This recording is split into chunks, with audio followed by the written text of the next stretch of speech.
Bonjour tout le monde. J'imagine que beaucoup d'entre vous ne connaissent pas l'histoire suivante des deux petits frères qui ont eu une vie bien différente. Alors, ces deux petits frères, je n'ai pas les âges exacts, mais ils étaient très rapprochés, genre 1 an ou 2 de distance.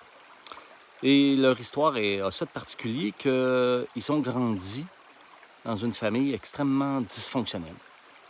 Père alcoolique, très violent et violent verbalement, violent physiquement. Une mère dépressive, un peu passive, qui ne savait pas trop quoi faire, qui était dépourvue, démunie. Et ils ont grandi comme ça pendant quelques années. Et à un moment donné, les services sociaux ont eu vent de l'affaire et ils ont enquêté. Et puis, ils ont retiré les enfants de la garde parentale. Alors, les deux petits garçons, ils se sont retrouvés dans des familles d'accueil et en peu de temps, ils ont été adoptés. Et la particularité, c'est qu'ils ont été adoptés dans des familles différentes. Et une de ces familles-là, avec un des petits frères, c'était dans la région c'était dans l'État de New York, je n'ai pas les détails. Mais une des familles, la famille qui a adopté un des petits frères, a immigré sur la côte ouest. Et l'autre famille est restée sur la côte est. Alors, les deux petits frères, plus de contact un de l'autre. Bien sûr, au début, ils s'appelaient, ils s'ennuyaient un de l'autre, ils se parlaient. Mais à un moment donné, la vie étant ce qu'elle est, parfois, ils ont perdu contact. Et genre, 50 ans plus tard, alors ils sont rendus à 55-60 ans, on les a retrouvés et on a constaté que leur vie était totalement différente.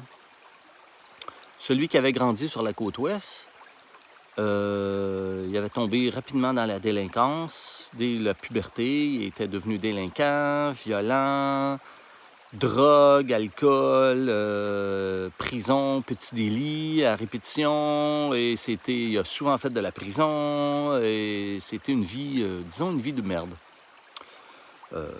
Tandis que l'autre, celui qui était resté sur la côte est,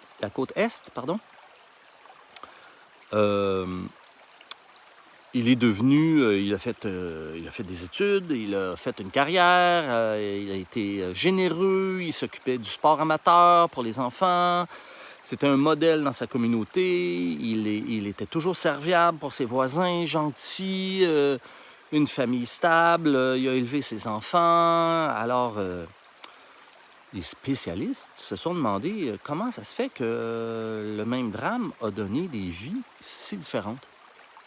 Alors oui, bien sûr que les familles adoptives ont été différentes, mais la particularité, c'est que les deux frères, quand on leur a demandé « Qu'est-ce qui fait que ta vie a été comme ça? » Donc, qu'est-ce qui fait que ta vie, c'était la délinquance, la drogue, l'alcool, la prison, les délits, la violence? Et l'autre frère, qu'est-ce qui fait que ta vie, ça a été des hautes études, l'harmonie, la générosité, etc. La particularité, c'est qu'ils ont dit tous les deux la même chose. Ils ont dit, c'est à cause de mes parents. Et là, c'est à se demander, OK, s'ils ont eu les mêmes parents et qu'ils ont eu la même petite enfance, pourquoi faire que ça a donné quelque chose de si différent? Alors même dans leur vision à eux, le résultat de leur vie, ils disent, c'est à cause de leurs parents. Mais qu'est-ce que cette histoire nous enseigne? Qu'est-ce que cette histoire peut nous apprendre? Alors, ce n'est pas le passé qui détermine notre présent puis notre futur. C'est ce qu'on en fait. Notre passé, ce qu'on a vécu dans notre enfance, ce qu'on a vécu à notre naissance, ce qu'on a vécu dans le ventre de notre mère, ça peut être des fortes influences, des très fortes influences même. Mais ce ne sont que des influences. Ça ne détermine pas. Alors, un des frères, il s'est vécu comme une victime et il est devenu une victime. Et il a perpétué son rôle et son identité de victime. Tandis que l'autre frère, lui, il a décidé que... en fait, c'est ça, c'est qu'il a décidé. Il a pris une décision. C'est ce qui différencie les deux frères, c'est qu'il y en a un qui a pris une décision. Il a dit, moi, je ne serai pas comme ça. Moi, je ne ferai pas la même chose. Donc, ce que ça nous enseigne, c'est que ce qu'on a à faire dans notre vie, c'est de prendre des décisions. C'est-à-dire retrouver notre pouvoir personnel. Alors, regardez, c'est ce qu'il faut faire pour tout le monde. Moi, c'est ce que je fais régulièrement. Je regarde ma vie, je fais le bilan. OK, je suis rendu là, dans ma vie matérielle, dans ma santé, dans ma vie émotionnelle, dans ma vie psychologique, l'état de mes connaissances, dans ma vie spirituelle. Et je me dis, OK, qu'est-ce que je choisis maintenant? Peu importe ce que j'ai fait, peu importe ce que j'ai pas fait. Ça me donne quoi de me culpabiliser, puis d'avoir des remords, puis de dire « Ah, j'aurais donc dû méditer plus. Ah, j'aurais donc dû m'entraîner plus. Ah, j'aurais donc dû faire ceci. J'aurais donc dû pas faire cela. » Ça me donne quoi? De spinner là-dedans. C'est maintenant. Hein? Here and now. Maintenant, je fais quoi? Qu'est-ce que je décide? Je ne sais pas quoi faire. Comment je peux faire pour le savoir? Je ne sais pas quelle étape faire. Je ne sais pas comment m'y prendre. Il y a sûrement du monde qui le savent comment s'y prendre. Alors, le but de ce petit vidéo, c'est de vous redonner l'idée, si vous l'aviez oublié, que votre destin, il est entre vos mains.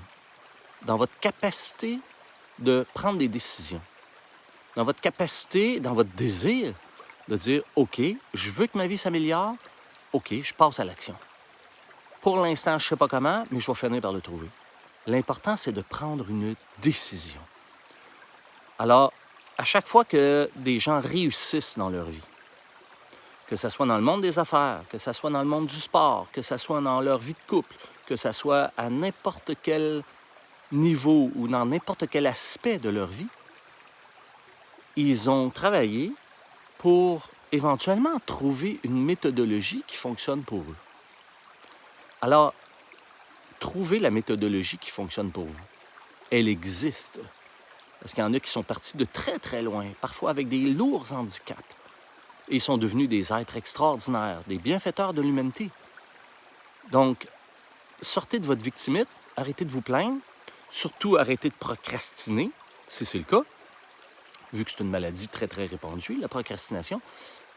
Passez à l'action et trouvez la méthodologie qui correspond pour vous. Alors moi, j'ai, on peut dire, passé ma vie à chercher des méthodologies qui fonctionnent.